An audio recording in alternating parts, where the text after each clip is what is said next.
TDP పెద్దల సభకు పంపుతున్న పెద్ద మనిషిని చూసి తరించండి. ఈయన మీద క్రిమినల్ కేసులున్నాయి. టీడీపీ సానుభూతి పత్రికలే ఈయన నేర చరిత్ర మీద పుంఖానుపుంఖాలుగా రాశాయి. ఈయన పార్టీకి ఏమి చేశాడో ఎవరికీ తెలీదు. ఈయన్ని రాజ్యసభకు ఎందుకు పంపుతున్నారో కూడా ఎవరికీ తెలీదు. తెలుగుదేశం పార్టీ బాబు, లోకేష్ల సొంత జాగీరైంది. ఎవరికీ సమాధానం చెప్పాల్సిన అవసరం లేదు. చల్, ఇష్టమైతే ఉండండి, కష్టమైతే పోండి. మేము మెగాతో దోస్తీ చేస్తాం. అరబిందో దగ్గర డబ్బులు నొక్కుతాం. జగన్ బినామీ షిరిడీ సాయితో లాలూచీ పడతాం.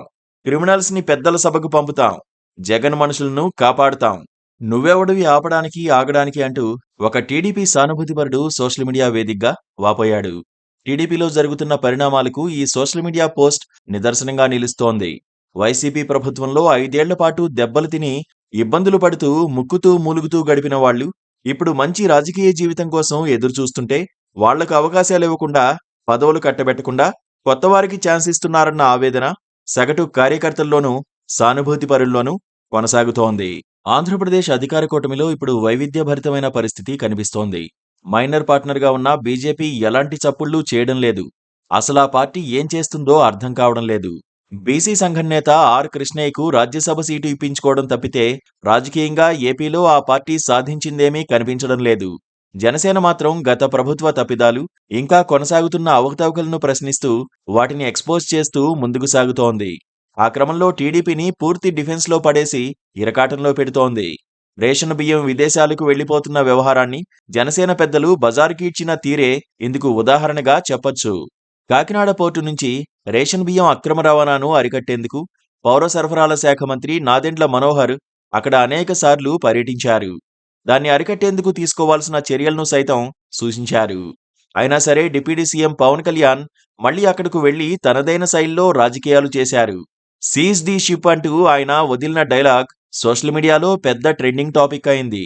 నౌకను స్వాధీనం చేసుకునే అవకాశం లేకపోయినా పవన్ పాజిటివ్గా ఏదో చేస్తున్నారన్న ఫీలింగ్ జనంలోకి వెళ్లిపోయింది. ఇప్పుడు ఏపీలో రేషన్ బియ్యం రవాణా ఒక హాట్ టాపిక్ అనే చెప్పుకోవాలి. విశాఖ నుంచి కూడా బియ్యం రవాణా అవుతున్నట్లుగా తాజాగా వెలుగులోకి వచ్చిన అంశం. హోంశాఖ పనితీరుపై కొన్ని రోజుల క్రితం ఉప ముఖ్యమంత్రి పవన్ కళ్యాణ్ చేసిన కామెంట్స్ టీడీపీని ఫుల్గా డిఫెన్స్లో పడేశాయి. మంత్రి అనితను పిలిపించి సీఎం చంద్రబాబు ఒక మీటింగ్ పెట్టాల్సి వచ్చింది. ఆ వ్యవహారాన్ని జనం మర్చిపోకముందే బియ్యం స్మగ్లింగ్ బయటపడింది. పవన్ రోజుకో స్టేట్మెంట్ ఇస్తూ వార్తల్లో వ్యక్తిగా కొనసాగుతున్నారు. ఈ క్రమంలో సోషల్ మీడియాలో ఎక్కువ ఫాలోయింగ్ ఉన్న సినీ రాజకీయ ప్రముఖుడిగా పవన్ రికార్డులకెక్కారు. పైగా తన అన్న నాగబాబుకు కూడా ఆయన మంత్రి పదవి ఇప్పించుకుంటున్నారు. చంద్రబాబు కుటుంబంలో 2 పదవులు ఉన్నట్లే ఇప్పుడు పవన్ ఫ్యామిలీలో 2 మినిస్టర్స్ ఉంటారన్నమాట. పవన్ దూకుడు జనసేన అభివృద్ధికి కూడా పనికొస్తోంది. పార్టీ నేతలపై వస్తున్న అనేకానేక ఆరోపణలు తగ్గాయి. ఇప్పుడు అందరూ జనసేన అభివృద్ధి కోసం పనిచేస్తున్నారు.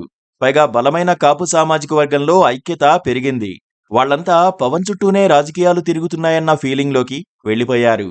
త్వరలో పెద్దన్న చిరంజీవికి నామినేటెడ్ రాజ్యసభ సీట్ ఇస్తే ఆ సామాజిక వర్గంలో బీజేపీ పట్ల, మోదీ పట్ల, పవన్ కళ్యాణ్ పట్ల మరింత విశ్వాసం పెరుగుతుంది. పవన్ సక్సెస్ ఫార్ములా అదేనని చెప్పొచ్చు.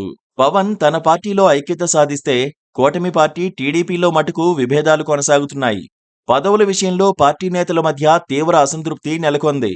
చంద్రబాబును నెత్తినబెట్టుకుని మోసి రాజకీయంగానూ, ఆర్థికంగానూ నష్టపోయిన కమ్మ సామాజిక వర్గానికి న్యాయం చేయడం లేదన్న ఆగ్రహం వ్యక్తమవుతోంది. కష్టపడిన కమ్మ కులస్తులకు తగిన పదవులు రాలేదన్న అసంతృప్తి ఉంది.